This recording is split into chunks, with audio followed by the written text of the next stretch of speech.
வணக்கம். இன்று வெளியான சில முக்கியமான செய்திகளை இந்த வீடியோவில் முழுமையாக தெளிவாக நாம் பார்க்க போகிறோம். சமீபத்தில் ஜாபர் சாதிக் அவர்கள் கைது நடவடிக்கை போதை தடுப்பு பிரிவு அதிகாரிகளால் நடத்தப்பட்டது. மேலும் இதில் அவருக்கு சம்பந்தப்பட்ட அனைவரையும் விசாரணைக்காக டெல்லிக்கு அழைத்தும் சென்றார்கள். குறிப்பாக திமுகவிலிருந்து உடனடியாக ஜாபர் சாதிக் அவர்கள் திமுகவின் பொதுச் செயலாளர் துரைமுருகன் அவர்களால் நீக்கப்பட்டதும் குறிப்பிடத்தக்கது.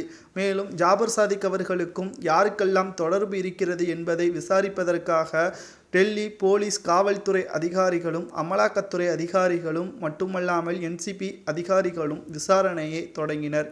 மேலும் விசாரணைக்காக சென்னைக்கும் இவரை அழைத்து வரப்பட்டனர். குறிப்பாக போதைப்பொருள் தடுப்பு பிரிவு அதிகாரிகள் தற்பொழுது விசாரணையை அதிகப்படுத்தி இருக்கிறார்கள் என்றே நாம் கூறலாம்.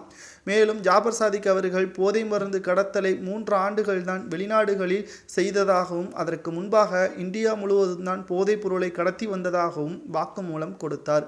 மேலும் அதில் வரப்பட்ட லாபங்கள் அனைத்தையும் தயாரிப்பு நிறுவனங்கள் மற்றும் ரியல் எஸ்டேட்டுகளில் முதலீடு செய்ததாகவும் கூறியுள்ளார். மேலும் ரியல் எஸ்டேட்டை பொறுத்தளவிற்கு எந்த நிறுவனத்தில் முதலீடு செய்தார் என்று பார்க்கும் பொழுது முதல்வர் ஸ்டாலின் அவர்களது மூத்த மருமகன் சபரீசன் நடத்தி வரக்கூடிய ஜி ஸ்கொயர் நிறுவனத்தில்தான் முதலீடு செய்ததாக வாக்குமூலம் தெரிவித்திருப்பது அதிர்ச்சியை திமுகவிற்கு ஏற்படுத்தினாலும் இவர்கள் குடும்பத்துடன் தான் போதை மருந்துகளை செய்திருக்கிறார்கள் என்று இதன் மூலமாக மக்கள் மத்தியில் அண்ணாமலை அவர்கள் தெளிவாக கூறியிருக்கிறார். தற்பொழுது விசாரணையை அடுத்த கட்டத்திற்கு கொண்டு செல்ல வேண்டும் என்பதற்காக ஜாபர் சாதிக் அவர்களது மனைவி ஆமினா அவர்களை விசாரணை செய்வதற்காக அமலாக்கத்துறை அதிகாரிகள் தற்பொழுது டெல்லிக்கு அழைத்து சென்றிருக்கிறார்கள். இந்த நிலையில்தான் சட்டத்திற்கு விரோதமாக பணப்பரிவர்த்தனை தொடர்பான போதைப்பொருள் கடத்தல் வழக்கில் கைதான ஜாபர் சாதிக்கின் மனைவி ஆமினாவிடம் விசாரணை தொடர்ச்சியாக நடைபெற்று வருகிறது.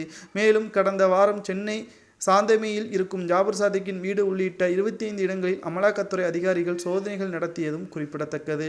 மேலும் ஏற்கனவே ஜாபர் சாதிக் போதைப்பொருள் தடுப்பு பிரிவு போலீசார் விசாரணை நடத்தி சென்னையில் உள்ள அவரது வீட்டில் சோதனை நடத்தப்பட்டு முக்கியமான ஆவணங்களையும் கைப்பற்றியது நாம் குறிப்பிடத்தக்கது.